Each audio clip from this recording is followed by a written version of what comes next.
The bitter Arctic wind cut through Taeho's thermal suit as he trudged across the endless white expanse. He had been walking for 3 hours, taking ice core samples from the ancient glacier that stretched beyond the horizon. This was supposed to be routine work, the kind he had done hundreds of times before. But something was different today. A faint blue glow caught his eye from beneath the ice. At first, he thought it might be some kind of mineral deposit, or maybe light reflecting off a piece of old equipment someone had left behind. But as he got closer, brushing away the loose snow with his gloved hands, his heart began to race. There, embedded in ice that looked thousands of years old, was something that shouldn't exist. A smooth, crystalline chamber about the size of a small car, pulsing with soft blue light. Through the translucent walls, Taeho could see what appeared to be a human figure lying inside, completely still. But this wasn't human at all. The being inside had pale blue skin that seemed to shimmer like moonlight on water. Delicate frost patterns covered her arms and face, looking almost like beautiful tattoos made of ice. She appeared to be a young woman, maybe in her 20s, with long, silver hair that floated around her head as if she were underwater. Her eyes were closed, and she looked peaceful, like someone in a deep sleep. Taeho's hands shook as he cleared more ice away from the strange pod. The surface was covered with symbols he had never seen before, definitely not from any human language. Small lights blinked along what seemed to be a control panel, but they were getting dimmer by the minute. Ice crystals were forming on the outside of the chamber, and he could tell that whatever technology was keeping this girl alive was failing fast. He pulled out his radio to call the research station, but all he got was static. The storm that had been building on the horizon was now rolling in fast, and the interference was blocking all communications. Dark clouds were gathering overhead, and he could feel the temperature dropping even more. Looking back at the mysterious pod, Taeho noticed that the girl's breathing was very slow and shallow. The frost patterns on her skin seemed to be spreading, and the blue glow from the chamber was getting weaker. Whatever she was, wherever she came from, she was dying. Every protocol he had ever learned told him to leave the pod where it was and wait for backup.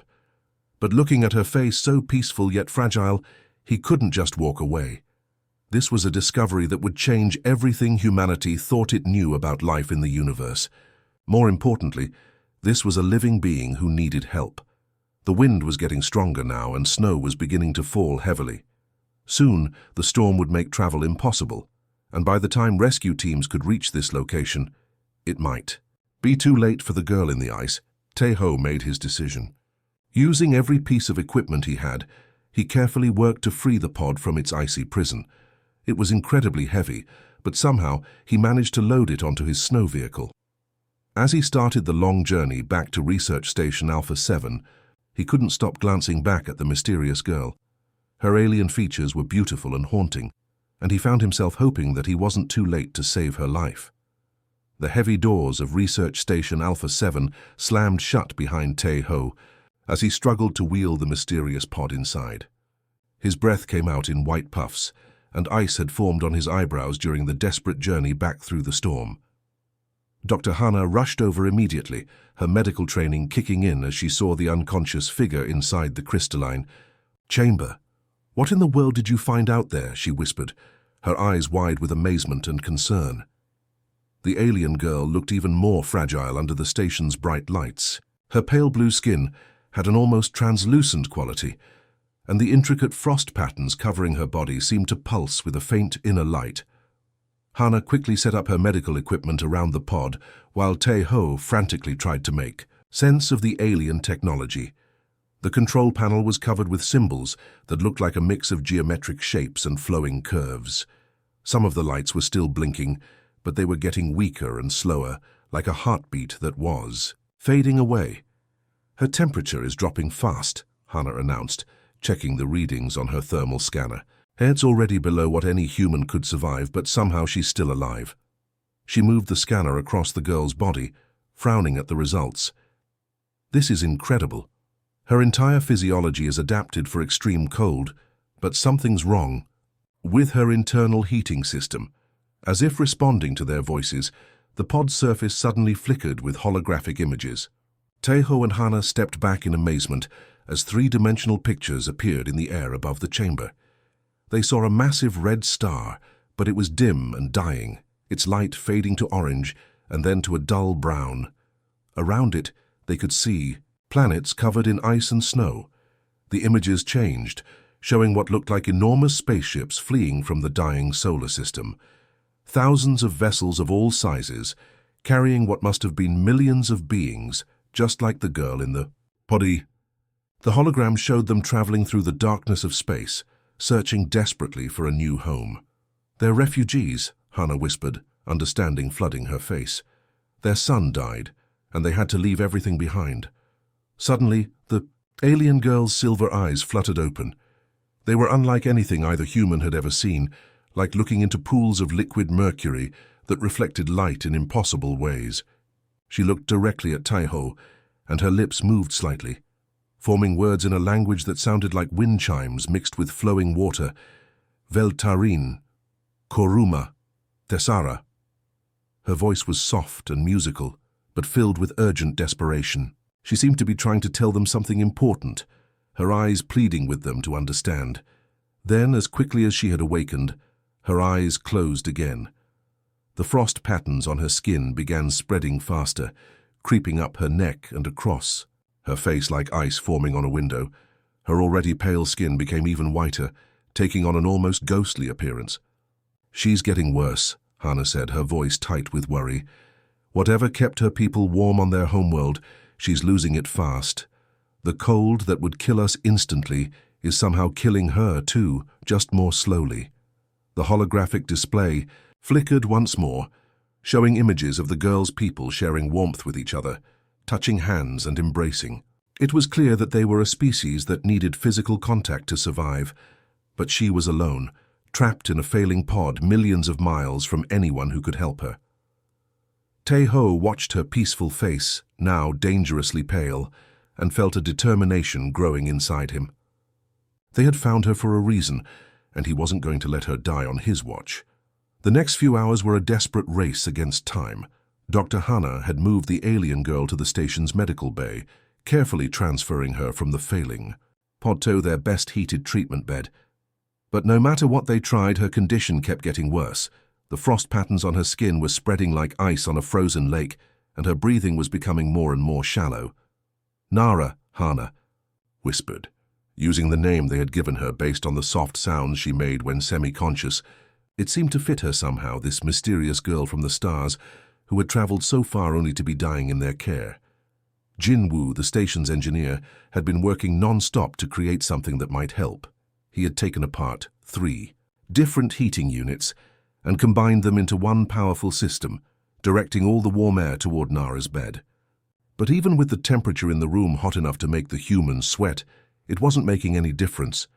"It's not working," he said, wiping perspiration from his forehead. "She's not responding to external heat at all. Look at this." He pointed to his thermal readings. "The heat is just bouncing off her skin. It's like she's made of ice that won't melt." Teho studied the holographic images that were still playing faintly above the original pod. He watched the scenes of Nara's people again and again, paying close attention to how they interacted with each other. They weren't just standing near heat sources or warming themselves by fires. They were always touching each other, holding hands, embracing, sharing something that went deeper than just warmth. "I think I understand," he said slowly. "They don't just need heat. They need direct thermal energy transfer, like actual body heat from another living being." Hana looked at him with concern. "That's incredibly dangerous, Teho. We don't know anything about her biology. She could have diseases we've never seen, or her body chemistry could be toxic to humans." But as they watched, Nara's lips turned, an even paler shade of blue, and her breathing became so faint they could barely detect it. The beautiful frost patterns on her skin were now covering almost her entire body, and they were turning from a soft blue glow to a dull gray color. "She's dying," Teho said simply, "and we're the only ones who can help her." Without waiting for permission, he climbed onto the medical bed beside Nara. The moment his warm human skin made contact with her cold alien flesh, something remarkable happened. The grey frost patterns on her arm began to brighten, shifting back to their original blue glow. "It's working," Hana breathed, monitoring the readings on her equipment. "Her vital signs are stabilizing." Taeho carefully positioned himself so that as much of his body as possible was in contact with Nara's, sharing his natural human warmth with her. It was like holding a beautiful ice sculpture, except this one was slowly coming back to life. Her skin was incredibly cold at first, so cold it almost burned, but gradually it began to warm under his touch. Throughout the long night, Taeho stayed beside her, never moving away for more than a few minutes. Jinwoo and Hana took turns monitoring, both of them making sure Taeho didn't become dangerously cold himself, while ensuring Nara continued to improve. As the hours passed, something amazing began to happen. The frost patterns on Nara's skin weren't just glowing now, they were actually pulsing gently, like a slow heartbeat made of light. Her breathing became deeper and more regular, and some color returned to her pale lips. By dawn, she was no longer dying. And Taeho realized that somehow, in saving her life, he had begun to feel a connection to this mysterious girl, from the stars that went far beyond just keeping her warm. Over the next 3 days, Nara grew stronger with each passing hour. The dangerous grey color had completely left her skin, replaced by a healthy pale blue that seemed to shimmer within a light. Her frost patterns had returned to their beautiful, intricate designs, and she was able to stay awake for longer periods. But the most amazing discovery came when she was strong enough to sit up and really look at her human caregivers. It happened during one of Taeho's regular warming sessions.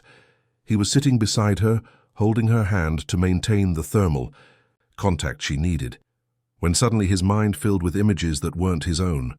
At first he thought he was dreaming or hallucinating from exhaustion, but the pictures in his head were too clear, too detailed, and too alien to be coming from his own imagination.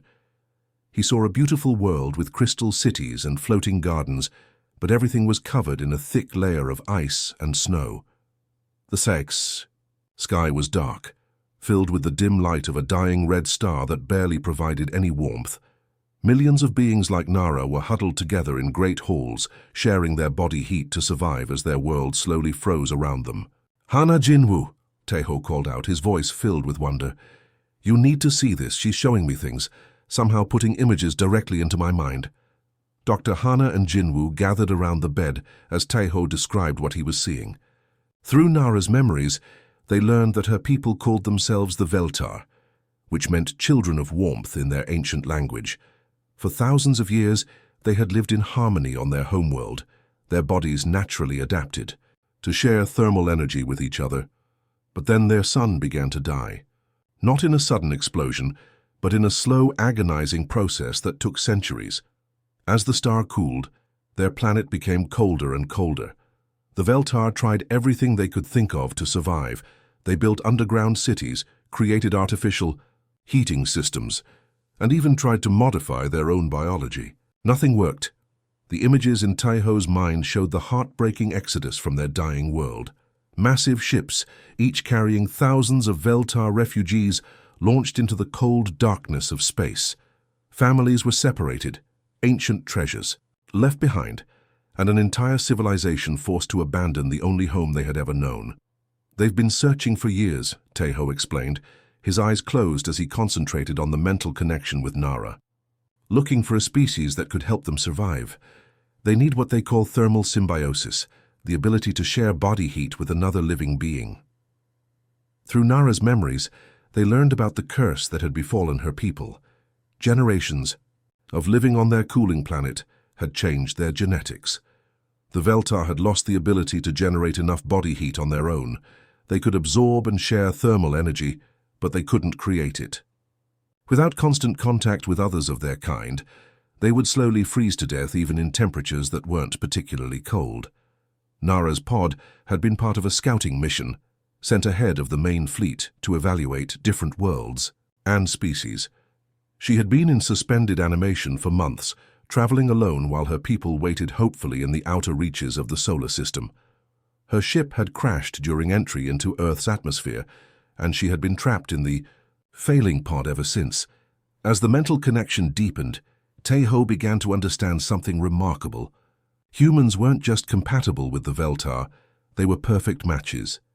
Human body temperature, cardiovascular system, and natural heat generation were exactly what the Veltar needed to survive, and in return, the mental and emotional connection that formed during thermal sharing created a bond that benefited both species.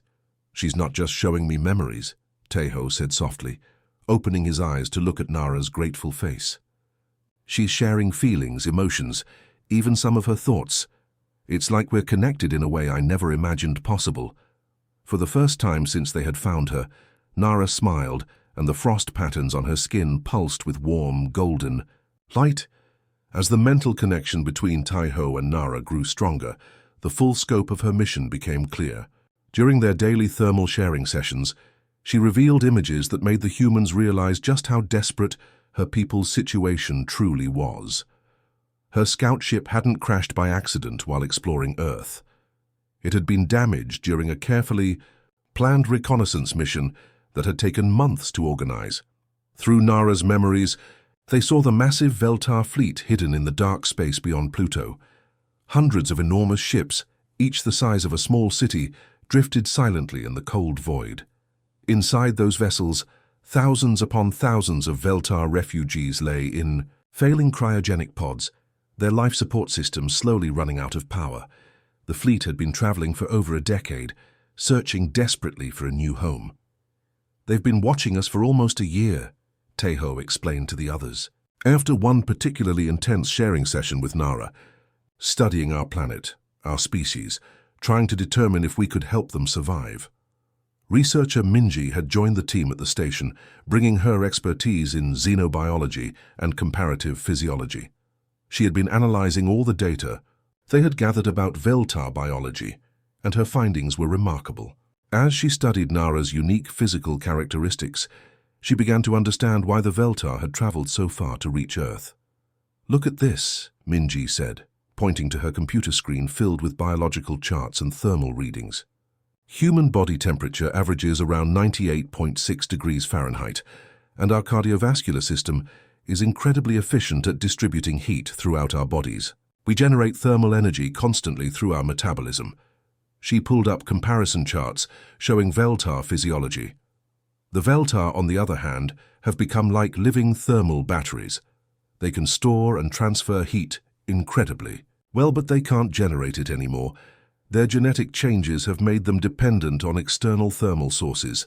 The implications were staggering. Humans and Veltar were like two pieces of a biological puzzle that fit perfectly together. Humans could provide the constant thermal energy the Veltar needed to survive, while the Veltar's advanced technology and knowledge could help humanity in ways they were only beginning to understand. Through Nara's shared memories, they learned about the incredible scientific achievements of her people. Before their sun began dying, the Veltar had mastered interstellar travel, developed medical technologies that could cure diseases humans had never even dreamed of conquering, and created energy systems that were completely clean and renewable. But their physical bodies had become fragile, unable to survive without the thermal symbiosis they desperately needed. "The fleet is running out of time," Taeho said solemnly after another communication session with Nara. "She's showing me images of pods that have already failed. Her people are dying while they wait for her to report back about Earth's suitability." Nara's mission had been to make contact with humans, evaluate their compatibility, and determine whether her people could establish a peaceful relationship with Earth's inhabitants. She was supposed to have returned to the fleet weeks ago with her findings. Instead, she had been trapped in ice, slowly dying until Taeho found her. The mental images she shared showed the internal debates happening aboard the fleet's command ships. Some Veltar leaders wanted to make peaceful contact and ask for humanity's help. Others, driven by desperation and the knowledge that their people were dying, advocated for more direct action. The longer Nara remained silent, the more likely it became that the desperate faction would take control. "She's not just a refugee," Minji realized as she processed all the information. "She's an ambassador, and if she doesn't make contact with her people soon, they might decide to take what they need from us by force." The weight of the situation settled over the small team at the research station. They weren't just caring for one alien refugee anymore. The decisions they made in the next few days could determine the future relationship between two entire species, and possibly the fate of thousands of dying Veltar waiting in the cold darkness of space. As Nara's strength returned, she became an active member of the research team rather than just a patient. Her recovery was remarkable to watch. Within a week, she could walk around the station on her own, though she still needed regular thermal contact with Teho to maintain her body temperature. What amazed everyone was how quickly she began to understand and work with human technology. "Your communication systems are so beautifully simple," she said one morning, her English improving rapidly through her telepathic connection with Teho. Her voice had a musical quality that made even ordinary words sound like poetry. "My people have forgotten how to build things that work without being complicated." She spent hours with Jinwoo in the station's workshop, examining their radio equipment with the curiosity of a child seeing snow for the first time. Using small devices she had carried in her pod, she began modifying their communication array in ways that shouldn't have been possible. Crystal-like components from her technology seemed to merge seamlessly with their human electronics, creating hybrid systems that were far more powerful than either could achieve alone. "Look at this," Jinwoo said excitedly, showing the others a radio that now glowed with soft blue light. "She's somehow made our signal strength 10 times stronger, and the power consumption has actually gone down. I don't understand the science behind it, but it works perfectly." During their thermal sharing sessions, which had become a natural part of their daily routine, Teho and Nara exchanged much more than just body heat. The mental connection that had started as simple image sharing had evolved into something deeper. They were learning each other's languages, not just the words, but the emotions and cultural meanings behind them. "Your people are so warm," Nara said one evening as they sat together, her frost patterns glowing contentedly against his arm. "Not just your bodies, but your hearts. You feel everything so deeply. Joy, sadness, love, anger. On my world, we learn to control our emotions, to conserve energy, but you humans, you burn bright with feeling." Teho found himself fascinated by her perspective on life. The Veltar had developed philosophies and ways of thinking that came from thousands of years of facing extinction. They had learned to find beauty in the smallest things, to treasure every moment of warmth and connection, because they knew how precious and fragile life could be. "We have a saying," Nara shared, her thoughts flowing directly into his mind during one of their deeper connections. "Velkoru Maisara Thelen." It means every heartbeat is a gift from the stars. Your people understand this instinctively, even though your world has always been warm. Dr. Hana had become almost motherly toward Nara, constantly checking on her health and making sure she was eating enough. Human food was safe for Veltar to consume, though Nara preferred warmer meals and seemed to especially enjoy hot soup and tea. "She's like the daughter I never had," Hana confided to the others. "There's something about her that just makes you want to protect her." Minji spent countless hours with Nara, learning about Veltar science and medicine. The knowledge that Nara shared could revolutionize human understanding of biology, physics, and technology. But more than that, Minji was impressed by the ethical framework that guided Veltar science. They never developed a technology without first considering how it would affect their society and their environment, Minji explained. That's why they survived for so long even as their son died. They learned to live in harmony with their limitations instead of trying to conquer them. Even Jinwoo, who was usually focused solely on mechanical problems, found himself protective of their alien guest. He had started working on projects specifically to make Nara more comfortable, creating thermal regulation clothing and portable heating devices that would allow her to move around more freely. As the days passed, it became clear that this wasn't just about saving one alien refugee anymore. Nara had become part of their small family, and they were all invested in helping her people survive. The question was no longer whether they would help the Veltar, but how they could make contact with the fleet and begin the process of creating a new future for both species. The morning they decided to make contact with the Veltar fleet was filled with nervous energy. For 3 weeks, the team had been working around the clock, to modify the research station's communication array using Nara's technology.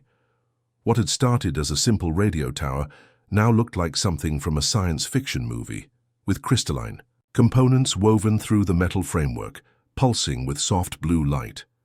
"Are you sure about this?" Dr. Hana asked Nara as they made the final preparations. "Once we send this signal, there's no going back. Your people will know exactly where you are, and so will anyone else who might be listening."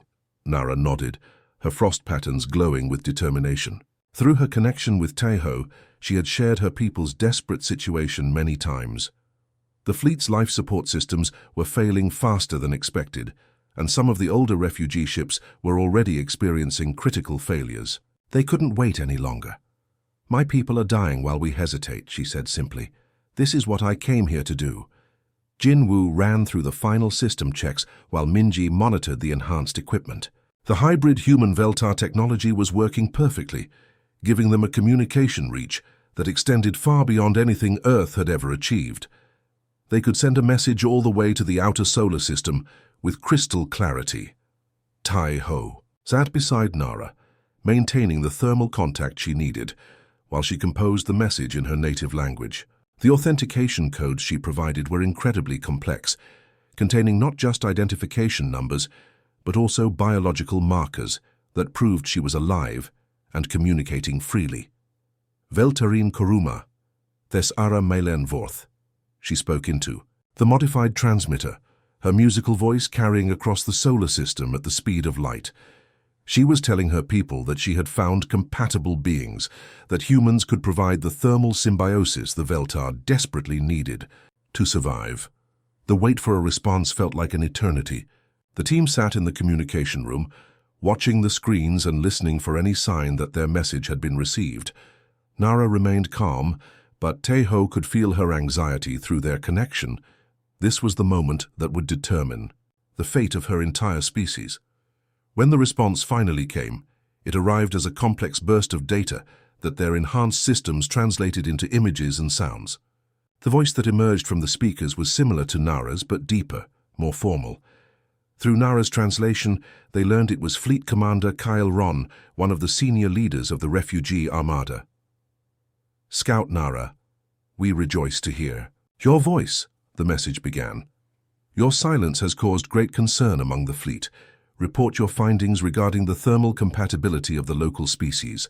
Nara responded with detailed information about human physiology, explaining how perfectly matched humans and Veltar were for thermal symbiosis. She described her recovery, the kindness shown by the research team, and her assessment that humans were not only compatible, but potentially willing partners. The response that came back hours later was more complex and troubling. It wasn't just one voice, but multiple Veltar leaders speaking in rapid succession. Through Nara's increasingly worried translation, the team learned that the fleet was divided into two factions, with very different ideas about how to proceed. Commander Kale Ron represented the diplomatic approach. His message spoke of gratitude, mutual benefit, and the desire to establish peaceful relations with humanity. He announced that diplomatic vessels were already being prepared to make formal first contact and begin negotiations. But there was another voice in the transmission, colder and more desperate. War leader Vostai spoke for those Veltar who had lost patience with diplomacy. His faction viewed humans as primitive beings who possessed something the Veltar needed to survive. Why negotiate when they could simply take what they required? "The soft-worlders cannot comprehend the urgency of our situation," his message stated bluntly. "We have technology they cannot imagine, weapons they cannot resist. If they will not freely give us what we need, we must take it for the survival of our species." Nara's face went pale as she translated this part of the message. Her frost patterns dimmed with shame and fear. "I'm so sorry," she whispered to the human team. "Some of my people have become desperate. They've been dying for so long that they've forgotten who we used to be." The final part of the transmission revealed that both factions were sending ships to Earth. The diplomatic vessels would arrive first, but Vostai's military fleet was not far behind. The humans had perhaps days to prove that cooperation was possible before the desperate faction decided to take matters into their own hands. As the team processed this information, they realized that their small research station had become the center of the most important first contact situation in human history. The decisions they made in the coming days wouldn't just affect them, but could determine whether humanity's first encounter with an alien species would be one of friendship or conquest. The 3 Veltar ships arrived on a clear morning, their sleek forms descending through Earth's atmosphere like silver teardrops against the blue sky. From the research station's windows, the human team watched in awe and nervousness as the alien vessels landed gracefully on the frozen ground nearby. Each ship was about the size of a large building, their surfaces covered in the same crystalline patterns that decorated Nara's skin. "They're beautiful," Dr. Hana whispered, though her voice carried undertones of worry, "but also terrifying." Nara stood pressed against Taiho's side, drawing comfort from his warmth as she watched her people emerge from the ships. Her frost patterns were flickering rapidly, showing her emotional state more clearly than any human expression could. Through their connection, Taiho could feel her mixture of joy, fear, and desperate hope. The first Veltar to approach the station was clearly elderly, her movements slow but dignified. Her skin had a deeper blue tint than Nara's, and her frost patterns were more elaborate, speaking of age and wisdom. She wore flowing robes that seemed to shimmer with their own inner light. "Elder." "Kira," Nara breathed, her voice filled with relief and emotion. "She was my teacher, my mentor. If anyone can make peace, it's her." But Elder Kira wasn't alone. Beside her walked a taller, more imposing figure, whose presence immediately put the humans on edge. This Veltar's skin was darker, almost grey-blue, and his frost patterns moved in sharp, aggressive lines. He wore what looked like military armor, made of the same crystalline material as their ships. "And that's Commander Vex," Nara said quietly, her patterns dimming with worry. "He leads the faction that believes survival justifies any action." The meeting took place in the station's main conference room, with Nara serving as translator and mediator. Elder Kira's greeting was warm and filled with gratitude. Through Nara, she expressed amazement at how well the humans had cared for her student, and wonder at the thermal compatibility between their species. "Your people have shown such kindness to one who was dying and alone." Elder Kira's words came through Nara's translation. "This speaks to a warmth of spirit that matches the warmth of your bodies.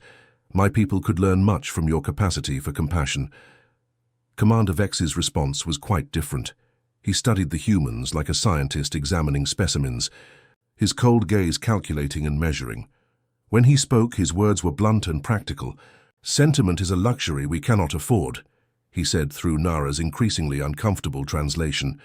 "Our analysis shows that one human can provide thermal support for up to 3 Veltar. Your species numbers in the billions. Simple mathematics shows that we can save our people without significantly impacting your population." Taiho felt his blood run cold at the implication. "He's talking about using us like resources," he said directly to Commander Vex, not waiting for translation. "Like we're some kind of living heating system." The tension in the room became almost physical, as Nara struggled to translate not just the words but the fundamental difference in thinking between the two species. The Veltar, facing extinction, had developed a coldly logical approach to survival. Humans, with their emotional intelligence and instinctive empathy, operated on completely different principles. Elder Kira tried to bridge the gap, speaking passionately about the potential for true partnership between their peoples. She described how Veltar technology could help solve human problems like disease, energy production, and even space travel, but Commander Vex kept returning to cold calculations and survival statistics. "Your species is young and emotional," he stated flatly. "You make decisions based on feelings rather than logic. This makes you unreliable partners but adequate thermal sources." Jinwoo, who had been quietly listening, finally spoke up. "You know what's logical. Not making enemies of the people you need help from. You want our cooperation? Then treat us like equals, not like livestock." The philosophical divide became even clearer as the discussion continued. The Veltar had learned to suppress emotion and personal attachment in their fight for survival. To them, The greater good always outweighed individual desires. But humans operated on principles of individual rights, consent, and emotional connection. Minji tried to find common ground by discussing the scientific benefits of cooperation, while Dr. Hana appealed to their shared concern for the welfare of both species. But Commander Vex remained unmoved, his position clear. The Veltar would take what they needed with or without human consent. "My fleet grows more desperate with each passing day," he stated. "If diplomatic solutions fail, military ones will follow. This is not a threat, but a simple statement of fact." Elder Kira looked genuinely distressed by her colleague's words, but Nara could see that even she was torn between her personal beliefs and the desperate situation of her people. As the meeting continued, it became clear that the fate of both species would depend on finding a way to bridge not just the gap between their languages, but the vast difference between their approaches to survival, morality, and what it truly meant to be alive. The conference room had become a battleground of philosophies, with Nara caught in the middle, trying to save both the species she was born into and the one that had saved her life. The turning point came during the third day of negotiations, when Elder Kira witnessed something that changed everything. Commander Vex had been pressing his argument about the logical necessity of using humans as thermal resources, when Nara suddenly collapsed. Her frost patterns went dark, and her breathing became shallow. The stress of translating between two completely different ways of thinking had pushed her beyond her limits. Without hesitation, Teho was at her side, gathering her into his arms and sharing his warmth. But this time it wasn't just him. Dr. Hana wrapped blankets around both of them.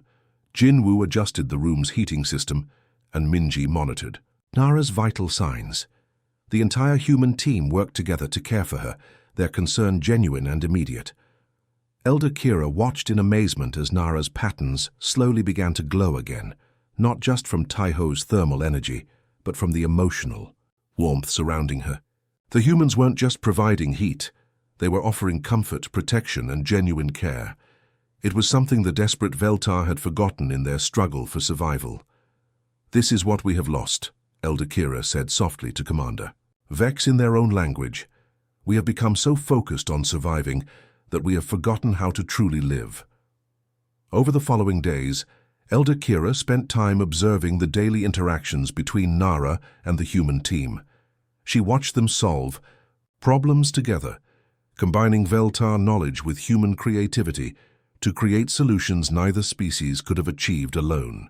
She saw them laugh together, share meals, and support each other through difficulties. Most importantly, she witnessed the deep bond that had formed between Taiho and Nara. It wasn't just physical compatibility for thermal sharing. They had developed an emotional and intellectual partnership that made both of them stronger. Taiho had learned patience and deeper thinking from Nara's Veltar wisdom, while she had gained human spontaneity and emotional richness that brought new life to her. Ancient perspectives. "Show me your creativity," Elder Kira challenged the human team one afternoon. "Commander Vex believes your species is too primitive to be true partners. Prove him wrong." What followed was a remarkable demonstration of human ingenuity. Jinwoo and Nara worked together to design portable thermal sharing devices that would allow Veltar to maintain their body temperature while moving freely. Minji and Elder Kira collaborated on medical research that could benefit both species.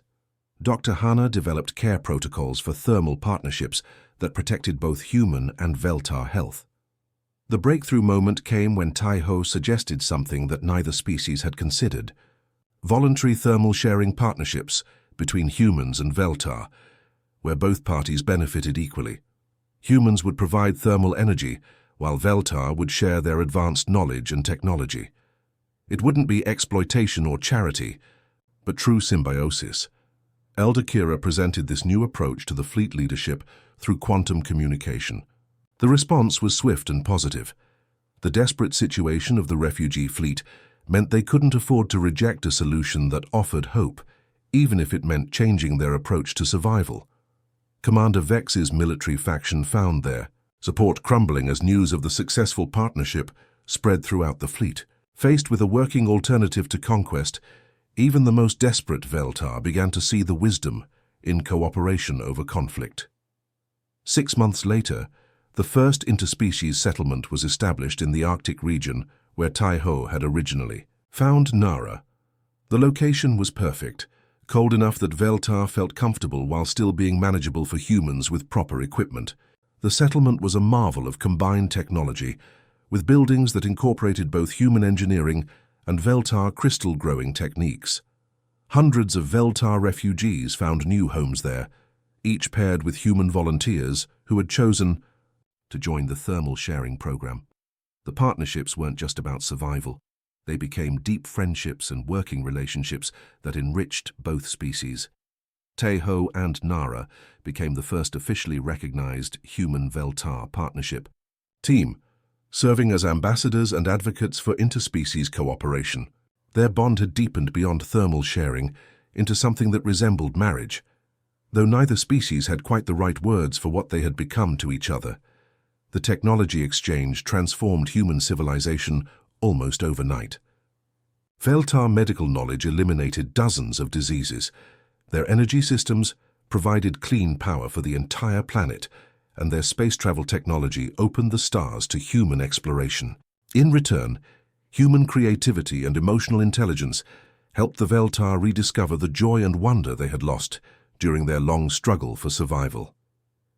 Standing together on the observation deck of the settlement's central building, looking out over a community where two species had learned to thrive together, Tai-Ho and Nara represented hope for the future. They had proven that different didn't mean incompatible, and that sometimes the best way to save yourself was to save someone else first. The stars no longer seemed cold and distant. They had become destinations waiting to be explored by two species working hand in hand,